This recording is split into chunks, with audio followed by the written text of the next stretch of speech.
Howdy, everyone. We are Aether, here to talk about our critical design review for our proof of concept, the Lunar Illumination and Imaging Apparatus, or known as LIIA. In this presentation, we would first like to introduce our team and our stakeholders before providing a background on the project and present the problem we intend to solve. Then, describe how LIIA will be used in the concept of operation.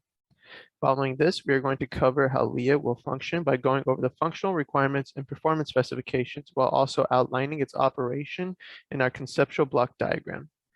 Next, we will take an extensive review of our product with the functional block diagram to better understand our connections and interfacing. Afterwards, we will go over the electrical, software, and mechanical designs, followed by a quick demonstration video of our working subsystems, then ending with the project status. Now we will go over the introduction of our team and stakeholders. I'm Umair Sheikh, the project manager. I'm Brian Wynn, the hardware lead. I'm Maxwell Taubert, the software lead. And I'm Tuan Lee, integration and testing lead. The stakeholders for the LIIA project includes Mr. Matt Leonard, the president of T-Star, Dr. Joseph Morgan, a well-known and highly reputable professor and engineer, and Dr. Michael Evans, the project manager for the Gandalf staff. The history of the Gandalf staff is rooted in the original Apollo missions as a sundial device to aid in the task of telling time on the moon. Gandalf staff is revamping the functionality of the original Gnomon as an astronaut's tool and training device as part of NASA's Artemis project, aiming to reach the moon and stay by 2024. The Gandalf staff will be utilized as a handheld extravehicular activity tool, and part of the utility behind the staff will be for lighting and remote imaging capabilities. T-Star has tasked us, Aether, with creating the proof of concept prototype for the lighting and imaging capabilities required for the Gandalf staff. The subsystem that we will be providing for the Gandalf staff is LIIA, the Lunar Illumination and Imaging Apparatus. Several ETID capstone teams before us worked on developing subsystems to aid in planetary exploration for NASA. The MALP rover was developed by several of those teams, and we are working with the Gandalf staff summer team to develop the Gandalf staff. Next, we will continue with the problem statement. The problem statement states that the Gandalf staff shall be equipped with different lighting modes and can capture images remotely. In addition, the data that is collected shall be transmitted back to the base station through a wireless connection. Now we would describe how LIIA will be used by going over the concept of operations. Our product will be used as a proof of concept prototype for the Gandalf staff. In the concept of operation, there will be 3 different lighting modes: the general field sight, workspace, and spotlight illumination. In addition, the user will have the ability to take pictures of the surrounding area for analysis. Also, a hardware switch will be implemented for a fail-safe mode. This will be mounted on the Gandalf staff and will be utilized alongside with MALP. And now Aether will present the functional requirement and performance specification for LIIA.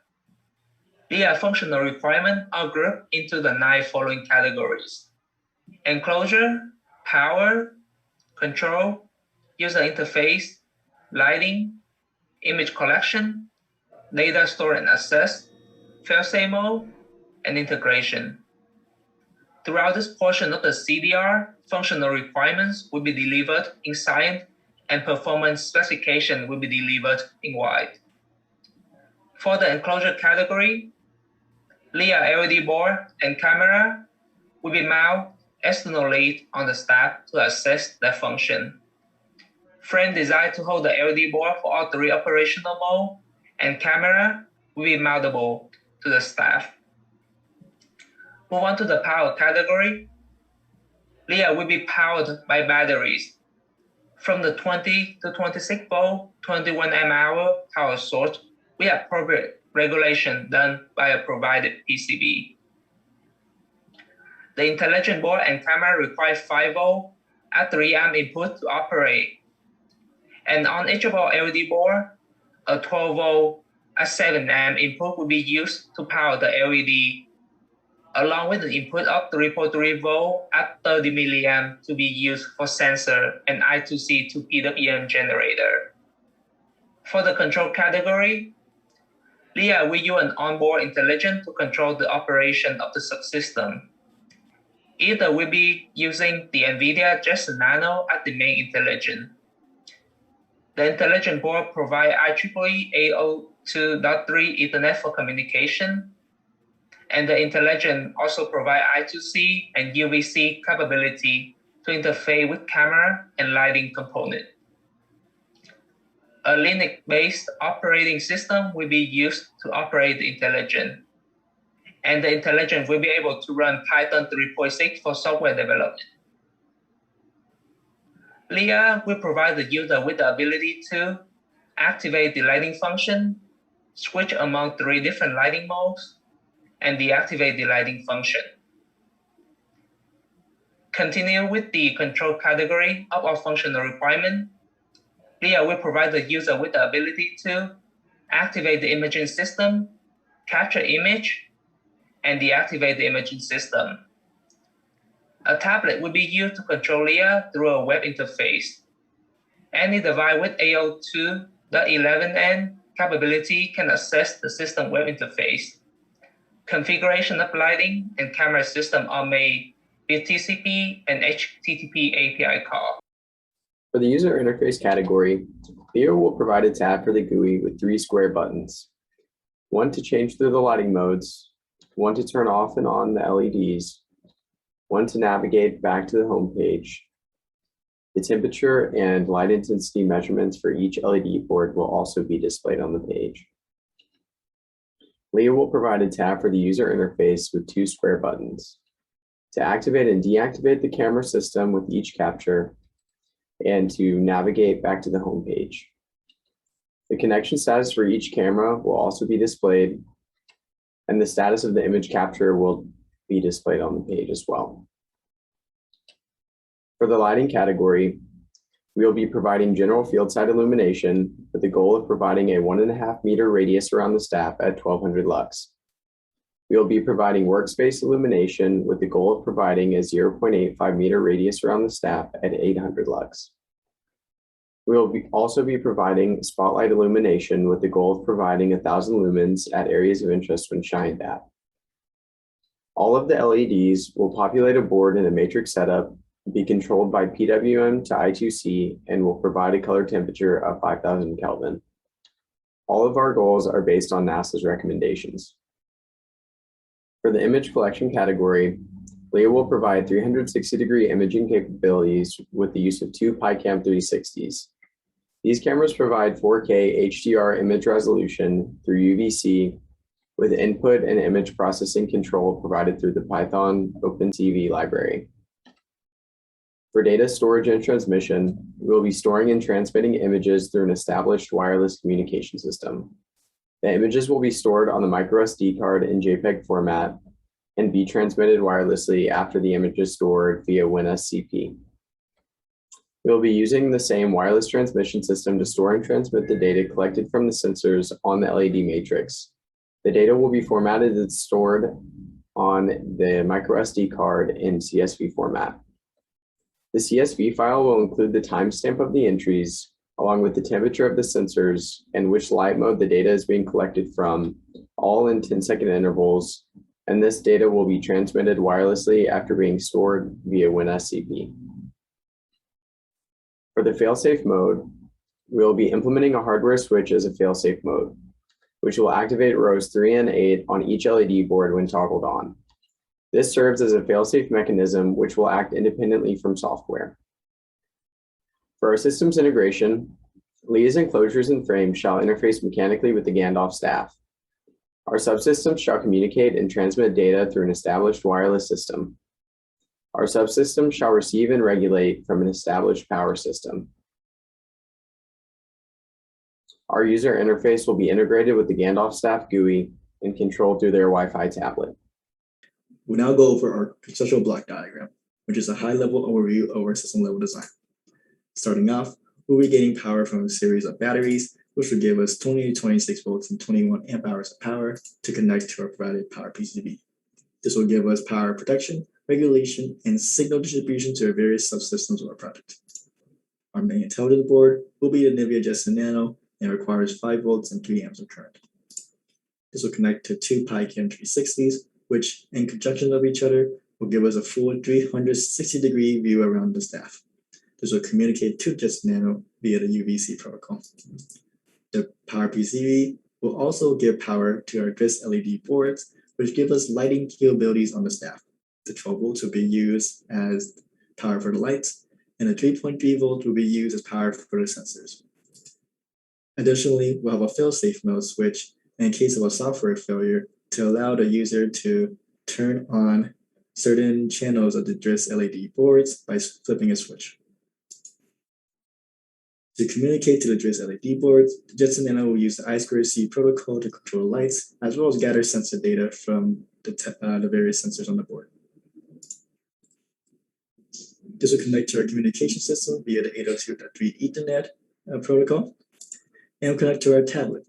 This will provide a UI for the user to capture images, control the lighting modes, and as well as gather sensor data shown on the tablet. All this data, the sensor data and the images, will be transmitted back to the base station for further processing using the 802.11 wireless communication protocol. Moving on to our functional block diagram, which will dive a little bit deeper into our system architecture. We'll start out with our provided power board and our 12 volt 15 amps from our power source. This will give us 12 volts here and connects to the NVIDIA Jetson Nano with our second connector here. The power and signals are shown as below. Next is our USB ports, P1 and P2, and connect directly to our PyCam 360 as shown. Next, we'll also have two more connectors which represent power and data connectors to connect to our LED lighting board. And one more connector we use for our single pole double draw switch to connect to the power board for our fail-safe mode. As for the LED flex DRIS boards, we'll have two connectors here, which connect directly to our power and data connector shown here. Moving on to our functional block diagram, we'll have two connectors on the top, data and power, as well as a 4x10 LED matrix in which the columns are connected together in series. The LED will be powered by the 12 volt rail from the top right, and will connect to our low side switches as shown here. To control the low side switches, we'll be using an I2C PWM generator, which not only allows us to turn on and off the LED channels, but as well as adjust the duty cycle, which in turn adjusts the brightness of each channel. We'll have two sensors here, a temperature and light sensor, to collect data on the board and send back to the station. Lastly, auto wiring is shown here, and we'll have two I2C channels. One is for the sensor, and one is for the I2C PWM generator. We'll also have our fail-safe mode connected to the third and seventh row here. And in order to control the third and seventh row, we'll connect them with an OR gate with the input of the I2C PWM generator. This allows a fail-safe mode to override the PWM, the I2C signal when needed to. Onto our electrical design. We'll start with our schematic here, with our legend on the left. Starting off, we have a power connector and signal connector, here shown here, as well as a 4x10 LED matrix. Next up is our low side switches. And then on the bottom left is our fail-safe mechanism with the OR gates. Lastly, on the right is our I2C PWM generator, as well as our light intensity and temperature sensors. Next up is our PCB layout, and shown on the top is our power and signal connector, and our 4x10 LED matrix. Just below that is our N-channel low-side switches, and the two OR gates needed for implementation of our fail-safe mode. And then the three ICs on the right, the temperature, light, and I2C PWM generator, are going to be our sensors in IC. Now we will be going over the software design for our system. For the system architecture, we have the NVIDIA Jetson Nano as our intelligence board. The operating system running on the intelligence board is Ubuntu 18.04. Ubuntu allows for the IEEE 802.3 Ethernet connection to connect the Nano to the router system, which will allow for it to accept and send TCP packet calls for the system. When SCP is used on the base station computer to handle the file transfer protocol for accessing data and images taken from the Nano. The hardware control for the system runs off of the Mosquito MQTT service. The hardware system accepts inputs and sends updates to the GUI through MQTT packets. The lighting control script runs a sensor thread which writes sensor data to CSV files, as well as sends the sensor data to the GUI through MQTT messages. This information is accessed through I2C pins on the Nando and is stored on the microSD card for later acquisition. The MQTT thread for the lighting system changes the light modes based on incoming MQTT messages. The camera control script accepts incoming MQTT messages to capture images from 2 cameras and then publishes the camera status and image names to the GUI page. To run the web page, the Apache Web Server service accepts and sends TCP packets with the GUI. The GUI runs as a combination of the JavaScript for the page, which subscribes to and sends MQTT TCP packets to the hardware control, and the HTML web page, which handles the incoming changes to the web page. For the camera script, we start the camera script and declare the MQTT client as well as the camera pipeline variables. We then start the MQTT client thread. With the start of the thread, we initialize the MQTT IP address connection and topic subscription. Then the system waits for the capture subscription message until it is sent.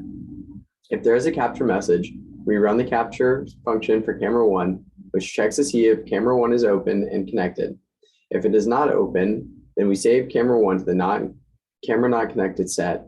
And if camera 1 is open and connected, then the time data is collected for the image name. We publish that camera 1 is connected. We then read and capture the image to the SD card. And then we proceed to do the same function for camera 2. The camera error set is then checked after both capture attempts. If both cameras are listed, then an unsuccessful capture is published. If one of the 2 cameras is in the set and not the other, then the camera with an error has its status updated as not connected. If neither of the cameras are in the set, then the capture is successful. The user interface is updated and the system waits for another capture message. For the lighting script, we declare the MQTT client and declare the LED and sensor variables. Then the I2C control and sensors are initialized. If they're not initialized, then we continually try to initialize them until they are ready to go. Once the I2C initialization is complete, we then go to start the 2 threads. The sensor thread reads the lux and temperature sensors, publishes the data through MQTT to the GUI, writes the temperature, lux, light mode, and timestamp to the CSV, sleeps for 10 seconds, and then repeats the thread. For the MQTT client thread, we initialize the MQTT IP address and topic subscription, and then wait for the light mode and power subscription messages from MQTT. If the light power is not set to on, then all LEDs duty cycle is set to 0 and we publish that all LEDs are off. If the power is on, then the light mode is determined and all LEDs duty cycles are reset to 0, and then the respective LEDs are turned on and the respective boards are updated to being on. The system then waits for another control from the tablet. For the user interface design, we have the camera control page where both cameras are not connected. There is an update that the capture failed and the error status is below. The last taken image's name is displayed for each set of error checking to give a relative point for a time check at any point. The status box indicates the status of both cameras. We can see that when camera 1 is connected to the system and camera 2 is not recognized, the respective camera status lights up and the error status reports the error with camera 2. This same process is used to handle the error with camera 1 when there is one. The successful capture shows the status of both cameras being connected, as well as a successful capture message and the image name for the capture of both images.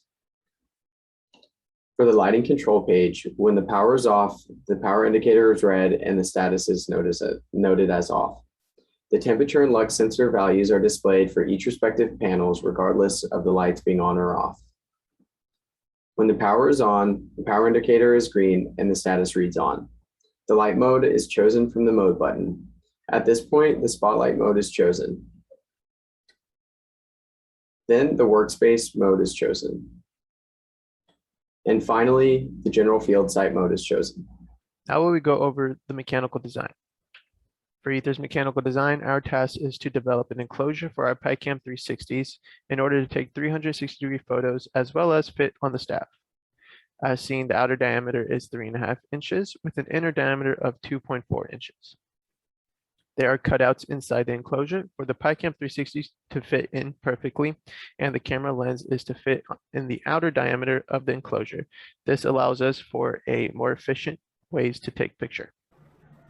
Now, we will demonstrate what our system is capable of doing at this point in the project. First, we will demonstrate the capability of our lighting subsystem, which include 3 different lighting modes. General field size, we turn on all 10 LED channels of our LED board. Workspace, we turn on the top 5 LED channels. And spotlight, we turn on LED channel 3 and 8. Please note that since the LED are very bright, it would be hard to distinguish what channel are on in the demonstration video. In addition, we will also present the collected data and how it can be accessed. Since we only have one functional LED board with us, the lighting capability is demonstrated with one LED board.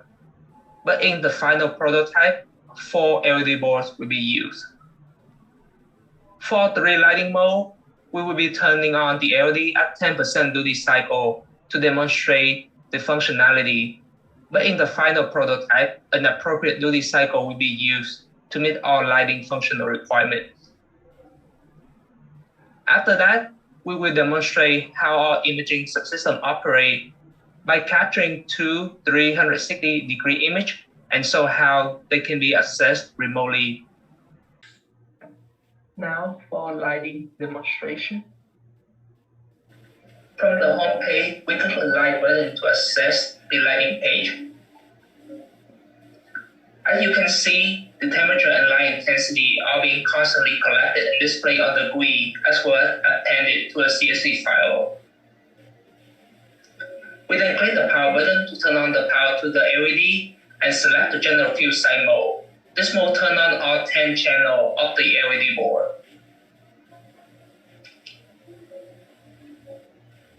We then switch to workspace mode. We turn on the top 5 LED channels.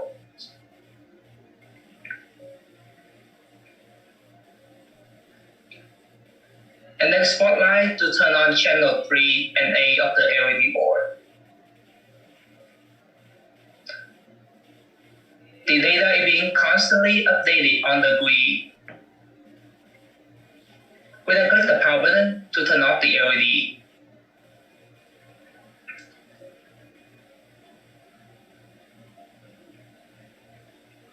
Via WinSCP on the PC, we can remotely access the CSV file and observe the data collected every 10 seconds.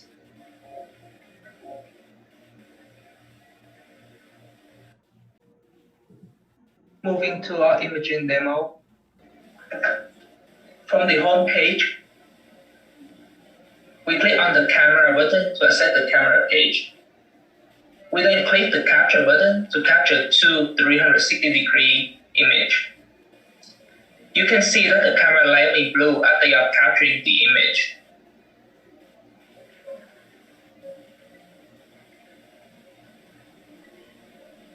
The file name of the most recent capture will be displayed along with an indication of a successful capture. Via WinSCP, we can remotely access the captured image.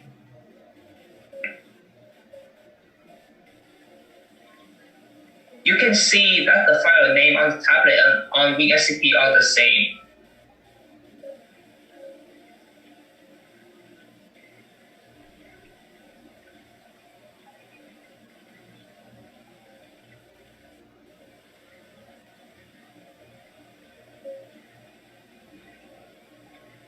And these are the 2 images that have just been captured.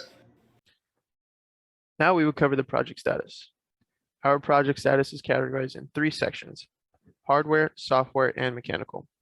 Each section has important tasks that have been completed as well as what else needs to be completed.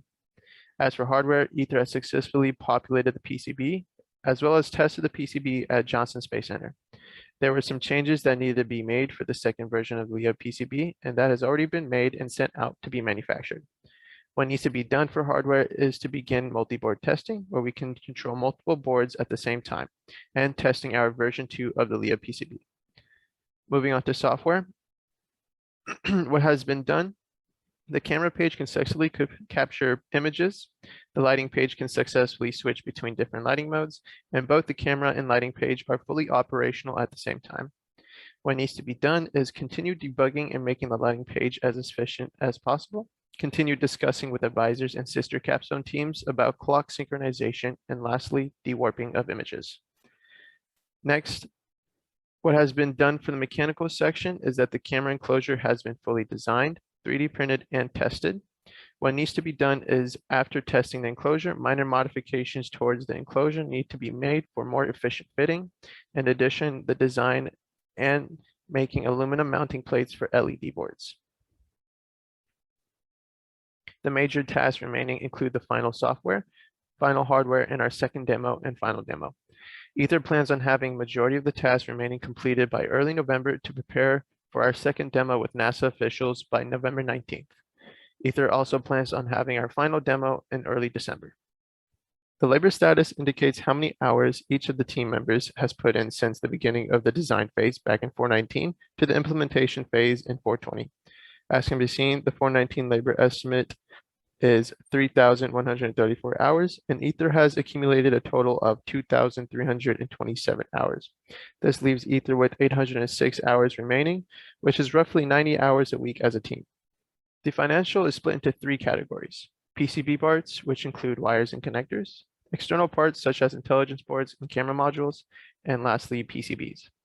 The total SDP estimate for all these components total out to be $4,278. However, our current estimate is at $2,241. Our sponsor has taken the responsibility and initiative of placing the order of the PCBs, which is why there is no current estimate for our PCBs. This would leave us with $2,037 over budget. Next, moving to our Gantt chart, we are still in process of ordering our second version of the LIIA board. In addition, the debugging for all our software is about 80% done. Our next step is to begin testing the full system, which includes testing our LIIA boards with the provided power board regulator, then connect to an established wireless connection, connect to the base station, and fully test the fail-safe mode of the LIIA PCB. Finally, to wrap up our presentation, we will proceed to our concluding statement. Aether will provide a lighting and imaging system to NASA and T-STAR, incorporated hardware, software, and mechanical solutions, and these systems can be expanded and reconfigured in the future and allows for further studying and optimization. We greatly appreciate you guys listening to our presentation. If you have any questions, feel free to contact us at our team email or provide your questions in the comment section below, and we will answer them in a timely manner. Thank you.